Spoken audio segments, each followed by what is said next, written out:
औज़ुबिल्लाहिमिनश्शैतानिर्रजीम बिस्मिल्लाहिर्रहमानिर्रहीम तंज़ीलुल किताब मिनल्लाहिल अज़ीज़िल हकीम इन्ना अंज़लना इलैकल किताब बिल हक़्क़ि फ़अब्दिल्लाह मुख़लिसन लहुद्दीन अला लिल्लाहिद्दीनुल ख़ालिस वल्लज़ीना इत्तख़ज़ू मिन दूनिही औलिया मा नअबुदुहुम इल्ला लियुक़र्रिबूना इलल्लाहि ज़ुल्फ़ा इन्नल्लाहा यहकुमु बैनहुम फ़ीमा हुम फ़ीहि यख़्तलिफ़ून इन्नल्लाहा ला यहदी मन हुवा काज़िबुन कफ़्फ़ार। ये सूरह ज़ुमर की इब्तिदाई 3 आयात हैं। ज़ुमर ग्रोह को कहते हैं और आखिरी रुकू के अंदर 2 ग्रोहों का जिक्र है कि एक ग्रोह अपने अपने लीडरों के साथ, अपने अपने कायदीन के साथ, रहनुमाओं के साथ जहन्नम की तरफ हकाया जाएगा और एक ग्रोह होगा जो अपने अपने लीडर्स के साथ, अपने अपने कायद के साथ जन्नत में दाखिल होंगे। 2 ग्रोह होंगे। दोनों का किस तरह वहाँ इस्तकबाल किया जाएगा उसका भी एक नक्शा खींचा गया है और वो किस बुनियाद के ऊपर होगा। जन्नत वाले जन्नत में जाएंगे तो किस बुनियाद के ऊपर जाएंगे और जो जहन्नमी होंगे कसरत के साथ होंगे, बड़ी तादाद में होंगे, ग्रोह दर ग्रोह होंगे। आखिर वजह क्या है, क्यों उनको जहन्नम में डाला जाएगा। ये 2 अंजाम हैं। इन 3 आयात के ऊपर जोर दिया गया है कि ये वजह होगी। फरमाया हमने ये किताब नाजिल की है, ये अल्लाह की तरफ से है जो अल अजीज़ है, अल हकीम है, बहुत ही ताकत वाला है कि आज तसव्वुर के अंदर नहीं आ सकती ये चीज़। कितनी ताकत वाला है, कोई हद नहीं है उसकी ताकत की। और अल हकीम भी है, कोई हद नहीं है उसकी हिकमत की। क्योंकि ताकत हो और हिकमत ना हो फिर तबाही होती है। वो हकीम भी है, ताकत वाला है और हकीम भी है। वो जानता है कब अपनी ताकत का इस्तेमाल किया जाए, कब ना किया जाए, किसके ज़रिए दीन का काम लिया जाए, कैसे लिया जाए, कब लिया जाए, किसको हिदायत दी जाए, किसको ना दी जाए। ये सारे हकीमाना फैसले होते हैं। फरमाया इन्ना अंज़लना इलैकल किताब बिल हक़, ये किताब नाजिल की है ए नबी आपकी तरफ बिल्कुल हक़ के साथ। ये कोई खेल तमाशा नहीं है, ये कोई नावल या डाइजेस्ट या कोई अखबार की सुर्खी नहीं है। ये पूरी कायनात का जो मालिक है, हाकिम है, खालिक है, अल हकीम है, अल अजीज़ है, उसकी तरफ से ये गोया हुक्मनामा है। उसकी तरफ से ये ज़िंदगी बसर करने के कवानीन हैं और जो इनको मानेगा खुशी के साथ मानेगा और इनके मुताबिक ज़िंदगी बसर करेगा, मालिक उससे खुश होगा और दुनिया में भी उसको पाकीज़ा ज़िंदगी मौका मिलेगा और मरने के साथ उसको गोया जन्नत की बादशाही का ताज पहनाया जाएगा। मालिक उसको हमेशा नवाजता रहेगा, हमेशा उसको इज्जत के बागों के अंदर, नेमतों के अंदर मालिक रखेगा। हमेशा की जवानी होगी वहाँ, हमेशा की बहारें होंगी और सब कुछ गोया सरकारी तरफ से मिलेगा। कोई खाने पीने का अपने लिए कोई इंसान को कुछ भी नहीं करना पड़ेगा। दोस्तियाँ होंगी, रिश्तेदारियाँ होंगी, अंबिया के साथ मुलाकातें होंगी, मालिक का दीदार होगा। क्या जिंदगी है, एक जो तस्वर की जा सकती है यहाँ जिंदगी, उससे भी ऊपर वो म्यार होगा। देखिए दुनिया के अंदर जो चीज होती है, जिस चीज को भी आप देखें, आपका जो तस्वर है वो उससे ऊपर होता है। आप अपने तस्वर के अंदर ये महसूस कर सकते हैं कि ये अगर इस तरह होता तो और अच्छा होता। चाहे वो सवारी हो, चाहे वो घर हो, चाहे आपके कपड़े हों, खाने हों, एक तस्वर हमेशा दुनिया की चीजों से ऊपर होता है। लेकिन आखिरत का मामला यह है कि जो आपका इंतहाई तस्वर है किसी चीज का, जन्नत की नेमतें उससे ऊपर है। तो आप इससे अंदाजा लगाएं मालिक ने क्या कुछ अपने बंदों के लिए, मुखलिस बंदों के लिए तैयार करके रखा हुआ। फरमाया फिर जोर दिया इसके ऊपर। गोया अला जब अरबी के अंदर कहा जाता है तो जिस तरह खबरदार सुन लो, ऐलान सुनो, जरूरी ऐलान किया जाता है। अला और सुनो, कान खोल के सुनो। लिल्लाहिद्दीनुल खालिस, अल्लाह का दीन खालिस है या खालिस दीन अल्लाह का है, एक ही बात है। यानी अल्लाह का दीन इस्लाम ये बिल्कुल खालिस दीन है। यानी अगर बाल के कोने के बराबर भी अगर आपने इसके अंदर कोई शिर्क की मिलावट की तो ये दीन इस्लाम नहीं रहेगा फिर, क्योंकि ये खालिस नहीं है। और खालिस जो चीज़ है वो अल्लाह का दीन है, और ना खालिस जो चीज़ है वो अल्लाह का दीन नहीं है। और जो ना खालिस चीज़ होगी कभी अल्लाह उसको कबूल करने वाला नहीं, वो पाक रब है। तो फरमाया सुन लो इस बात को कि खालिस दीन जो है ये पेश किया जा रहा है, यही अल्लाह का दीन है। अब देखिए, जब इंसान जानना चाहता है कि खालिस क्या है और ना खालिस क्या होता है, जब तक ना खालिस की भी वजाहत न की जाए, खालिस को आप नहीं सही तरीके से पहचान सकते। हर चीज़ अपनी जिद से पहचानी जाती है। गर्मी उस वक्त पता चलेगी गर्मी क्या होती है जब साया भी हो। रात और दिन का जो तस्वर है ये एक दूसरे के साथ पहचाना जाएगा। अंधा और देखने वाला के एक जैसे होते हैं, वो मुर्दा और जिंदा क्या एक जैसे होते हैं। जब मुर्दा देखोगे तो पता चलेगा जिंदा क्या होता है, वरना तो कैसे पता चलेगा। आपको मालूम होना चाहिए मुर्दा क्या होता है, जिंदा क्या होता है, दिन क्या होता है, रात क्या होती है, अंधेरा क्या होता है, रोशनी क्या होती है। ये सारी चीज़ें एक दूसरे की जिद इस तरह पहचानी जाती है। तो नाखालिस जब आपके सामने चीज़ बताई जाएगी कि ये नाखालिस होता है, तो फिर आपको खालिस की पहचान होगी। जिस तरह कोई अगर नकली करेंसी मार्केट में आ जाए तो दिखाई जाती, दोस्त दिखाते हैं कि देखो ये वाला नोट ना लेना, ये नकली है, तो उसको पहचानेंगे तो आप नहीं लेंगे ना। अगर आपने पहचान ही कोई नहीं है, असली भी नहीं देखा, नकली नहीं देखा, किस तरह पहचानोगे बताओ मेरे। इस तरह ना खालिस की भी वजाहत साथ साथ अल्लाह ताला करता है ताकि खालिस को पता चल जाए और फिर तुम खालिस को इख्तियार करो, कभी किसी गलतफहमी में ना रहना। और अगर तुमने ये नकली चीज दुनिया में तुम जानते हो, अगर नकली करेंसी पकड़ी जाए तो उस बंदे के साथ क्या होता है, और असली अगर पुराना भी नोट हो तो वो वैल्यू रखता है, और नकली अगर ढेरों भी हो तो मुजरम बनाता है आपको। यही मिसाल समझ लो। असली ईमान उसके साथ मामूली अमल भी होगा तो आपको बड़ा इज्जत देगा, यकीन करो, दुनिया में भी और आगे।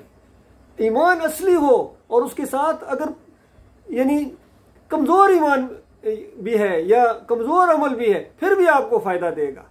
लेकिन अगर नकली ईमान हुआ और उसके बाद पहाड़ों जैसे अमाल तुम लेके आ गए तो ये तुम्हें और ज्यादा मुजरिम बनाएंगे। ये सुन लो इस मसले को अल्लाह के बंदो। फरमाया आप नकली सुनो, वल्लज़ीन इत्तख़ज़ू मिन दूनिही औलिया, जिन्होंने अल्लाह के अलावा और कारसाज बनाए हैं। 360 थे, ये तो आपने सुना होगा 360। आगाज हुआ था 5 से। पहली मुशरिक कौम जो गुजरी है, एक कौमी लेवल पर नूह अलैहिस्सलाम 950 साल उनको दावत देते रहे। सूरह नूह के अंदर आता है इनके 5 औलिया अल्लाह थे, 5 इनके कारसाज से गोया अल्लाह के अलावा जिनको पुकारते थे। 5 दिन पाक की गुजारी थी पहली मुशरिक कौम, और आप देखिए आखिरी मुशरिक कौम भी बिल्कुल उसी अंदाज से, 5 इनके भी उसी तरीके से। सूरह नूह पढ़ो आप, नाम आए हैं बुखारी की रिवायत के अंदर, उनके नाम आए हैं और बताया गया कि ये सालिहीन थे, नेक लोग थे। नेक लोग होना और बात है, इनको अल्लाह के मुकाबले में जब तुम खड़ा कर दोगे तो फिर प्रॉब्लम यहां खड़ी हो जाएगी।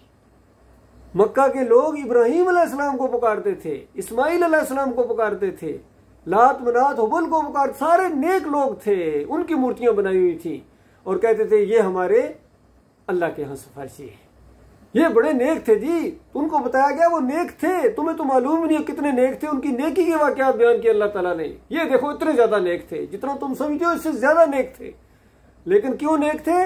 मालिक फरमाता मुझे पुकारते थे, मेरे बंदे थे, मेरे सामने झुके रहते थे, दबे रहते थे, मेरी रजा की हरीस थे और हमेशा खौफ रहता था कि हमारा मालिक हमसे नाराज ना हो जाए। मेरे सामने रुकू करते थे, सजदे करते थे, पुकारे लगाते थे। जब कभी मुश्किल मुसीबत उनके ऊपर आती थी वो अपने मालिक को पुकारते थे, किसी और दूसरे नेक आदमी, मरे हुए नेक आदमी को नहीं पुकारते थे। ये बताया जा रहा है कि ये जो आज इन्होंने सिलसिला शुरू कर दिया है, किस तरह इन्होंने दीन को नाखालिस किया है। ये वो जगह है जहां बैतुल्ला तामीर किया था इब्राहीम अलैहिस्सलाम ने और उनके बेटे ने, और खालिस अल्लाह की बंदगी की थी, अल्लाह के लिए रुकू किए थे, अल्लाह के लिए सजदे किए थे, अल्लाह की पुकार लगाई थी इन्होंने। और वक्त बदली होने के साथ साथ इन्होंने क्या से क्या बना दिया, उसी इब्राहीम अलैहिस्सलाम की मूर्ति बना दी। और ये समझते इब्राहीम अलैहिस्सलाम भी ऐसे ही थे।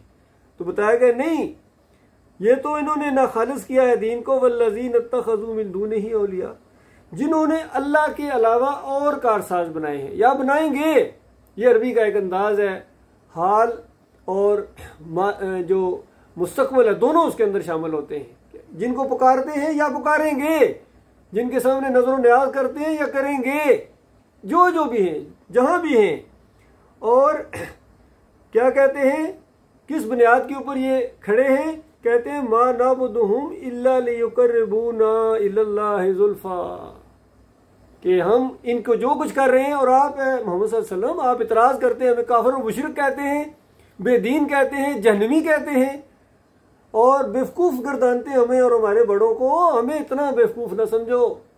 हम जो कुछ कर रहे हैं, जिस पर तुम इतराज़ कर रहे हो, हम ये सब कुछ अल्लाह को खुश करने के लिए कर रहे हैं। ये चीज़ें हमें अल्लाह के करीब करती हैं, अल्लाह का प्यारा बनाती है। जब इब्राहीम अलैहिस्सलाम की नियाज करते हैं, इनको पुकारते हैं, इनके वास्ते वसीले देते हैं, इनके सामने झुकते हैं, अल्लाह खुश होता है। ये अल्लाह के नेक थे, प्यारे थे, लाडले थे, तो इनको पुकारना गोया अल्लाह ही को पुकारना है। इनके सामने झुकना शिर्क ना कहो, बल्कि ये अल्लाह ही के सामने झुकना। ये शिर्क नहीं है जिसको तुम शिर्क कह रहे हो, हमें मुशरिक कह रहे हो, ये शिर्क नहीं है। ये तो ऐन अल्लाह की बंदगी है, अल्लाह की इबादत है, अल्लाह इससे खुश होता है। अब देखिए, हर दौर के मुशरिक ने यही जवाब फराहम किया है। अब अल्लाह ने इसका जवाब दिया है। आज भी अगर अपनी कौम के ऊपर आप गौर करें, जो कुछ हो रहा है, चाहे नेक लोगों को पुकारा जा रहा है, चाहे अपने बुजुर्गों को, अकाबरीन को पुकार रहे हैं, और सबसे ज़्यादा ये पुकारें लग रही हैं, या रसूल मदद की, या अली मदद की, ये सारी पुकारें हैं। और कितने लोग नेक लोग हैं, उनको भी अल्लाह के साथ शरीक ठहरा लिया गया है। हत्ता कि यहूदियों ने उज़ैर अलैहिस्सलाम को अल्लाह के साथ शरीक ठहराया हुआ है। ईसाई क्रिश्चियंस हैं, वो ईसा अलैहिस्सलाम को अल्लाह के साथ शरीक ठहरा रहे हैं, उनको पुकार रहे हैं। और ये सब कुछ क्या समझ रहे हैं कि इससे अल्लाह खुश होता है, अल्लाह हमसे मोहब्बत करता है, हम अल्लाह के प्यारे हो जाएंगे, इस तरह करेंगे तो अल्लाह के प्यारे हो जाएंगे और फिर अल्लाह ताला हमें जन्नत देगा। तो इसका जवाब जरा सुन लीजिए। उनको जो जवाब दिया गया था, आज इनको भी यही जवाब है, क़यामत तक के लिए यही जवाब है। फरमाया, सुनो, इन्नल्लाह यहकुमु बैनहुम फीमा हुम फीहि यख्तलिफून। अब ये इख्तलाफ पैदा हो गया है। कुछ कहते हैं, यहूदी कहते हैं उज़ैर अलैहिस्सलाम अल्लाह के बेटे हैं, कुछ लोग कहते हैं नहीं बेटे हैं, कुछ कहते हैं ईसा अलैहिस्सलाम अल्लाह के बेटे हैं, दूसरे कहते हैं नहीं बेटे हैं। आज फिर ये झगड़ा खड़ा हो गया। कितने लोग हैं कहते हैं नबी अलैहिस्सलाम अल्लाह की ज़ात के टुकड़े हैं, अल्लाह के साथ गोया शरीक है, अल्लाह ने अपनी ज़ात को काट के अपने नबी को बनाया। बताइए। दूसरे कहते हैं नहीं, ये तो इख्तलाफ पैदा हो गया, ये तो आदम अलैहिस्सलाम की औलाद है और आदम अलैहिस्सलाम मिट्टी से बनाए गए थे, सारे इंसान आदम अलैहिस्सलाम की औलाद है, इनको पुकारना शिर्क है, अल्लाह को पुकारना जायज़ है। झगड़ा खड़ा हो गया, इख्तलाफ पैदा हो गया। फैसला कौन करेगा? बताइए, कौन सा जज है जो इस चीज़ का फैसला करेगा? मालिक फरमाता, एक एक बात का मैं फैसला करूंगा। क़यामत के दिन मैं बता दूंगा कि मेरे कोई बेटे थे या नहीं। दुनिया में बता दिया उसने कि नादानो सर फिरो, बेटे कहां से आ गए जब बीवी कोई नहीं उसकी। और ज्यादा से ज्यादा तुम इसलिए ईसा अलैहिस्सलाम को अल्लाह का बेटा कहते हो कि उनका चूंकि बाप नहीं है। तो बताओ, आदम अलैहिस्सलाम की तो माँ भी नहीं थी, उनका बाप भी नहीं था। जब वो अल्लाह के बेटे नहीं और तुम खुद मानते हो कि आदम अलैहिस्सलाम अल्लाह के बेटे नहीं है, तो तुम्हारा असूल और तुम्हारी बुनियादें तो उखड़ गई। इस अंदाज से सबके जवाब अल्लाह ताला ने कुरान में दे दिए। बताया गया कि नूर, अल्लाह के नूर को काटने वालों, नूर तो अल्लाह की मखलूक है, अल्लाह ने उसको पैदा किया है। सूरह अल-अनाम की पहली आयत, जालत ज़ुल्मात व नूर, नूर और इस अंधेरे का मालिक खालिक है। फरिश्ते नूरी मखलूक हैं, फरिश्ते अल्लाह की मखलूक है। तुम जानते हो सारे के सारे फरिश्ते अल्लाह की मखलूक हैं। और इंसान मिट्टी से बनाए गए, जिन्नात आग के शोले से बनाए गए, ये सारी मखलूक है अल्लाह की। अल्लाह के अलावा हर चीज अल्लाह की मखलूक है। और बताओ, मखलूक खालिक के बराबर कैसे हो सकती है? इतनी बात नहीं तुम्हें समझ आती। किस तरह तुम इनको अल्लाह के साथ शरीक ठहराते हो? मालिक फरमाता है, मेरे सामने झुको, अगर मुझे खुश करना है तो मुझे पुकारे लगाओ, मेरे सामने झुको। काल रब्बुकुम उदऊनी अस्तजिब लकुम, तुम्हारा रब कहता है मुझे पुकारो। ये कहते हैं पुकारो या रसूल अल्लाह, पुकारो या अली मदद। कितना बड़ा फर्क है, कितना बड़ा इख्तलाफ है। कई मालिक फरमाता है कि ये पूछते हैं आपसे कि किस तरह हम पुकारें, रब हमारा कहाँ है? वाइजा साल का इबादी अन्नी फ़इन्नी करीब, ये सवाल करते हैं मेरे बारे में। इनको बताओ, मैं करीब हूँ, उजीब दावत दान, पुकारने वाले की पुकार को मैं सुनता हूँ और फैसला सादर करता हूं।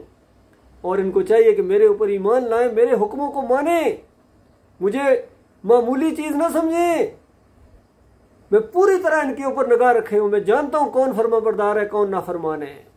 ये सारा कुछ लिखवाया जा रहा है। ये इम्तहान है, टेस्टिंग पीरियड है इस दुनिया के अंदर ये आपके लिए मेरे भाइयों।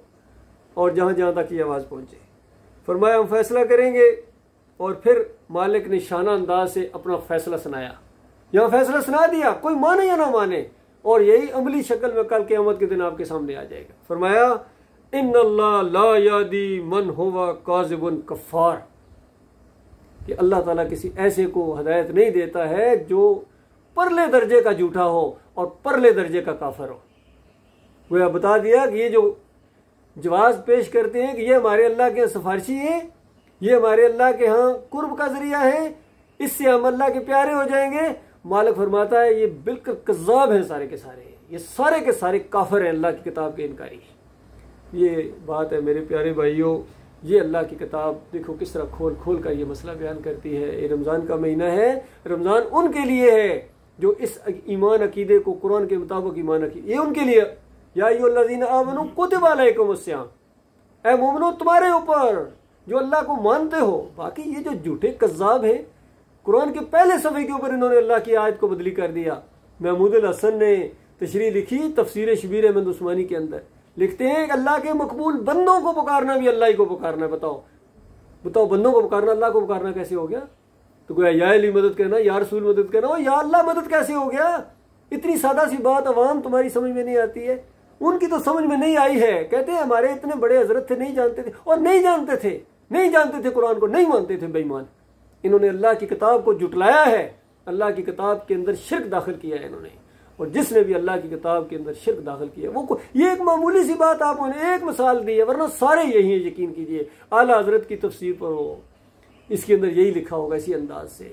अशरफ अली थानवी की तफसीर पढ़ो, सूरह ज़ुमर की इसी आयत की वो जो आगे तफसीर आ रही है, अशरफ अली थानवी साहब कहते हैं अल्लाह के बंदों को नबी का बंदा कहा जा सकता है। अंदाजा लगाइए, नबी के बंदे बन गए।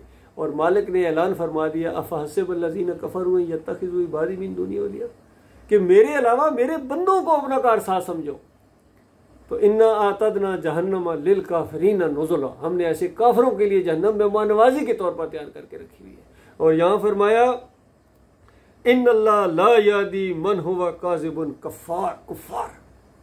फतवा लगाया अल्लाह का, कहते हैं फतवा लगाते हैं, फतवा अल्लाह की किताब लगाती है तुम्हारे ऊपर, बर्दाश्त करो। अल्लाह की किताब कहती है कि जो अल्लाह के अलावा किसी और को मुश्किल किशा कहता है, दादा दस्तगीर कहता है, हाजत रवा कहता है, पुकारता है, नजर न्याज करता है, 11वीं या 12वीं या वास्ते वसीले देता है अल्लाह के अलावा किसी और के, ये परले दर्जे के कज़्ज़ाब है, परले दर्जे के काफिर है। अल्लाह के बंदो, आज तो ये आप सुन रहे हो, कल ये सब कुछ अपनी आंखों से देखोगे और वापसी नहीं है। सारे माल बर्बाद कर दिया। अगर एक शिरक लेके गए, आधा शिरक ले गए, अल्लाह का एक हक मारा या आधा हक मारा है, अल्लाह को अगर खालिस नहीं अपना माबूद माना है, खालिस मानना है उसको, कुल हो अल्लाह अहद कहो, वो अल्लाह अकेला है, अकेला मानो, अकेला दाता है, अकेला दस्तगीर है, अकेला मुश्किल कुशा है, अकेला हाजत रवा है। ये है मेरे प्यारे भाइयों, आज कोई मसलब कोई जमात ऐसी नहीं है, हमारा चैलेंज है जिसके अंदर शिरक ना हो, उनकी किताबों के अंदर शिरक ना हो। और जो कोई सूफी इसकी किताब उठाकर देखो, सबकी ये वादतुल वजूद, वादतुल शहूद, ये हुलूल के अकीदे, ये अल्लाह के साथ गोया खेले हुए हैं, सबके अकीदे खराब। फ़ज़ाइल अमाल पढ़ो अल्लाह के बंदो, फ्यूज़ यज़दानी पढ़ो, बुनियातुत तालिबीन पढ़ो, अनफासल आरफीन पढ़ो, हुज्जतुल्लाह अल बालिगा पढ़ो, कोई एक किताब इनकी दिखाओ जिसके अंदर शिरक ना हो, कुफर ना हो।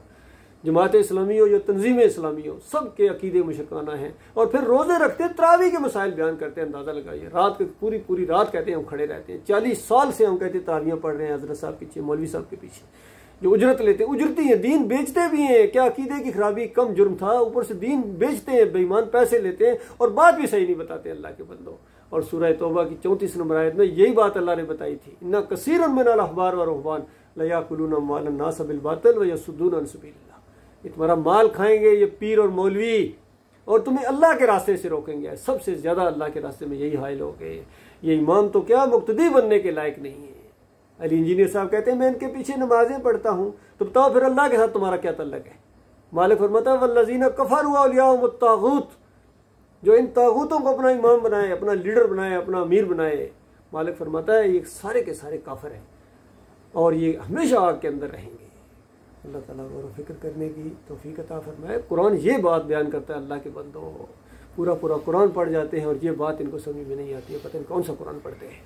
कुरान के पहले सफ़े के ऊपर ईमान का मसला बिल्कुल साफ है। अल्हम्दुलिल्लाह से लेकर वन्नास तक जब मुकम्मल होता है उसी सिलसिले को फिर मालिक बयान करता है कि आखिर तुम्हें अपने मालिक की पनाह मांगती है, कुफ्र शिर्क हर जगह फैलाओ, तुम्हें वसवसे देंगे, तुम्हें गुमराह करेंगे, अपने मालिक की पनाहों के अंदर आ जाओ। अगर ईमान खालिस करना चाहते हो तो किसी और की तरफ ना जाना, अल्लाह के अलावा तुम्हारा कोई हकीकी दोस्त नहीं है, तुम्हारा कोई जो तुम्हारा वारिस और तुम्हारा निगहबान और तुम्हें रहनुमाई करने वाला अल्लाह के अलावा कोई नहीं है। इन दूसरों के पीछे जाओगे फिर हमेशा की आग के अंदर इनके साथ रहना पड़ेगा।